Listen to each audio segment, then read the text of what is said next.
আমরা মনে করি যে বল পেনের থেকে জেল পেন তাড়াতাড়ি শেষ হয়ে যায়, আজকে প্রমাণ করে দেখা যাবে কোনটা তাড়াতাড়ি শেষ হয়ে যায়। আমার কাছে এখন দুটোই নতুন পেন রয়েছে, তো পেন একসাথে লেখার জন্য পেন দুটোকে একসাথে বেঁধে নিতে হবে, বেঁধে নিলে আমাদের লিখতে সুবিধা হবে।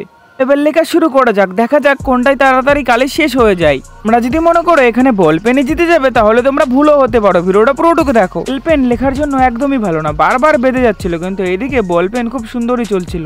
দেখো একটা পেজের আমি কার্বন বানিয়ে দিয়েছি, এবার এই পেজটাকে চেঞ্জ করতে হবে, নতুন পেজে যেতে হবে। লিখতে লিখতে আমি বেশ করা পেজটার পেজও ছিঁড়ে ফেলেছি। স্কুল ক্লাসে বসে এসব করতে খুবই ভালো লাগে, কিন্তু এখন এটা করতে মনে হচ্ছে খুবই কষ্ট হয়ে যাচ্ছে, পেনের কালি শেষই হচ্ছে না। এই দেখো আমি যেটা ভেবেছিলাম সেটাই হয়েছে, জেল পেনের কালি এখনো প্রচুর রয়েছে, কিন্তু বল পেনের কালি পুরোটাই শেষ হয়ে গেছে। বলতে আমি ওটা ভাবতে পারছি না এটা কি করে হলো, ওটা বিশ্বাস করতে পারছি না। আর আমার হাতের অবস্থা দেখো পুরোটাই নীল হয়ে গেছে লিখতে লিখতে, আর আমার এই খাতাটাও পুরোটা নষ্ট হয়ে গেছে। দেখো খাতার অবস্থা কি হয়েছে, খাতার অবস্থা পুরো এখনকার ভাইরাল পরোটার মতন হয়ে গেছে। আর তরকারি বানালে এটা খাওয়া যাবে। তো বাই সবাইকে, আবার অন্য কোনো একটা ভিডিও দেখা হবে।